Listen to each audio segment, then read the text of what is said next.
Salutations. I hope everybody's having a wonderful weekend. This one is going to be about Adam and Eve. The mythology of these metaphysical concepts, they are not literal people, they are not psychophysical people. The whole thing is philosophical. Of course, if you don't have a magical philosophical mind, you would fall into the mistake of thinking they are actually people or was people. No, they're not people. It's just a mythology. So I'm going to read a couple of paragraphs and explain in all my own funny way. Of course, I'm not a specialist in anything. Don't believe me. So the text starts something like the body, the personality, and the spirit. Can one or other of these be equated with the devil, with Satan? Not the body. Certainly, for the body in itself is neither good or evil, but only an instrument or means to good or evil.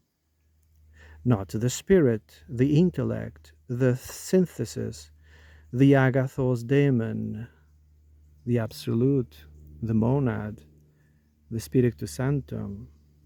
For this is, by hypothesis, man's best and most divine part, in itself incapable of error, and our true self.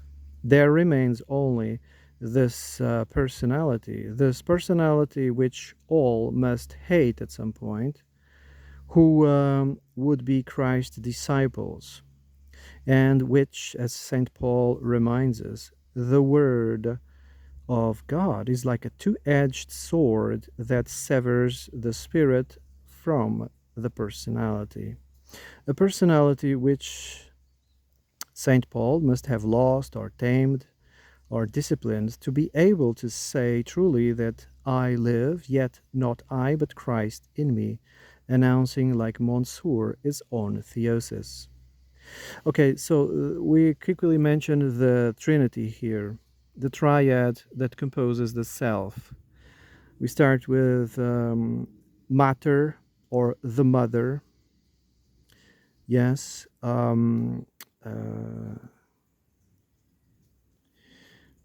It's neither good or bad. It's the mother. And then we go to the agathos daemon or the spiritus sanctum or the monad or whatever you want to call it. This one is the transcendent self, um, the Father, you see. And then we talk about the Son, which we call the personality.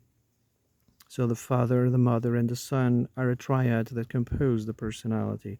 So out of these three, only one is considered the devil, the Satan, which is the personality. Why? Because it's easily persuaded.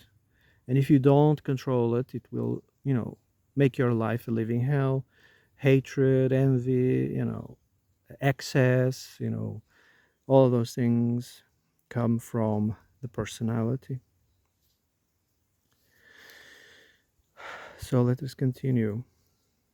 Of the two in us, one the spark of intellect or spirit or the Father, and the other the feelings, the mentalities, the mental machinations or the Son. Subject to persuasion is obvious that the latter is the tempter, in more truly terms, the temptress, because sometimes we give it a feminine, aspect because its emotions are difficult to control. That's why they call it a female. So, in truly terms, it's actually the father, the mother, and the daughter. Yes? There is in each of us, in this man or woman alike, an anima and an animus, relatively a feminine and masculine aspect within us. And as Adam rightly said, the woman gave, and I did eat. So, what is it saying? It's saying that Adam, you see, everything needs nourishment in this world. Everything needs nourishment to move on. And everything emanates from the monad. The monad is like having a dream, and everything it emanates from this dream manifests. So the mother, the matter, the magnetism that emanates from the monad gives birth to the elements, right?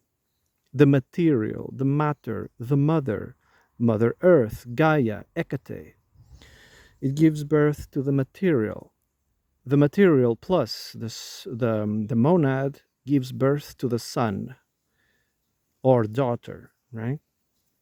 This son or daughter, they are the personality, and the triad composes the self. The son or the daughter is sacrificed eventually in his life, is sacrificed, is condemned to be sacrificed, like Jesus in the cross. Yeah, it's condemned. Why? Because the personality has an expiration date. The personality does not transcend. It's always the spirit, the Spiritu Santo, that does transmigrate. So every time there's a separation of the body and the spirit, the son perishes and he's reborn again. This is the story of rebirth. Reborns again every time the new body is presented. A new body appears, and the son or the daughter is reborn again. You see, the spirit and the mother are always the same. The mother provides the essences, the spirit is the one that drives these essences, and the son or daughter are the result, the combination, the result of the combination of these two. It is this Satan, this personality. So, which one do you think the Abrahamics are worshipping? I think they mixed everything up, right? For they are worshipping the personality. Sometimes we analyze, their documents, and it feels like they are worshiping a psychopath. It is full of rage and envy, and it destroys cities if it wants. That's the personality, you see. Subject to persuasion, hatred, anger, envy, mental machinations. If you don't obey him, he destroys you. He has a list of things that you have to do, and if you don't, he punishes you into an eternity of flames and shit. So let us recap. The body, the physical body, is matter or mother. The personality is the son or the daughter. The spirit is the monad, the absolute. These three compose the self. These three are the self. You and I, and everything else, including animals. For animals, in the name animal, it has a soul. It's an animal. And then you would ask, why do you eat animals? In metaphysics, it is well understood that the spirit, the self, is not in the body. Your memories are not in the body. The spirit, the self, is not in the body. And everything in this world requires nourishment. Matter or the mother requires nourishment. The son or the daughter requires nourishment. Everything requires nourishment. The spirit, you have to feed the spirit. With what? With beauty. Beauty, art, poetry, metaphysics, logic, reason. You have to feed the spirit as well. The three aspects, the triads, they feed each other, so to speak. They feed each other something. So, yeah, we eat flesh, but the memories or the spirit are not in the flesh. The memories and the spirit are unassailable, untouchable. Otherwise, tyrannical, which is something that happens all the time when a tyrannical regime settles, their obsession, the Satan obsession, is to control every aspect, every fiber of your body, every aspect of your life. They think they are attacking the spiritual, but the spiritual is impossible to attack. They harm the body, they attack the body, hoping to harm the spiritual, but it's impossible, you know. So if people decide to stop eating flesh and stuff, they are self harming, you know, self harming. All right, so I just wanted to, on a side note, read a little bit about this anima and this animus, which respectively exist within a man or a woman. Each one of us has an anima and the animus, a feminine and a masculine principle. You see, they both inhabit us. Switch. Um, okay. Let us continue. So it says here, it is unfortunate that in modern psychology, an originally lucid terminology and distinction has been confused by an equation of the soul image with the anima in man and animus in women.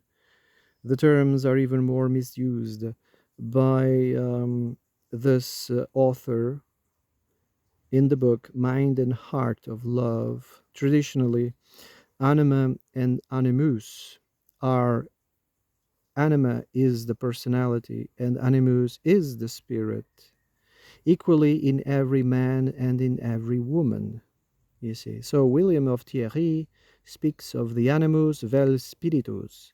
This usage goes also back to Cicero in his book Disputations of something something. And there's a bunch of Latin text here. I'm not going to read because I don't know Latin. But so I hope this was entertaining and educational. The story of Adam and Eve are a mythology, the trinity that composes the self. Eve is mother, matter, and matter gave Adam something to eat. And he did indeed eat because everything needs nourishment. This idea of sin is misunderstood completely, misrepresented. There's no original sin, no prima causa. That is a logical fallacy. All right. Have a nice day.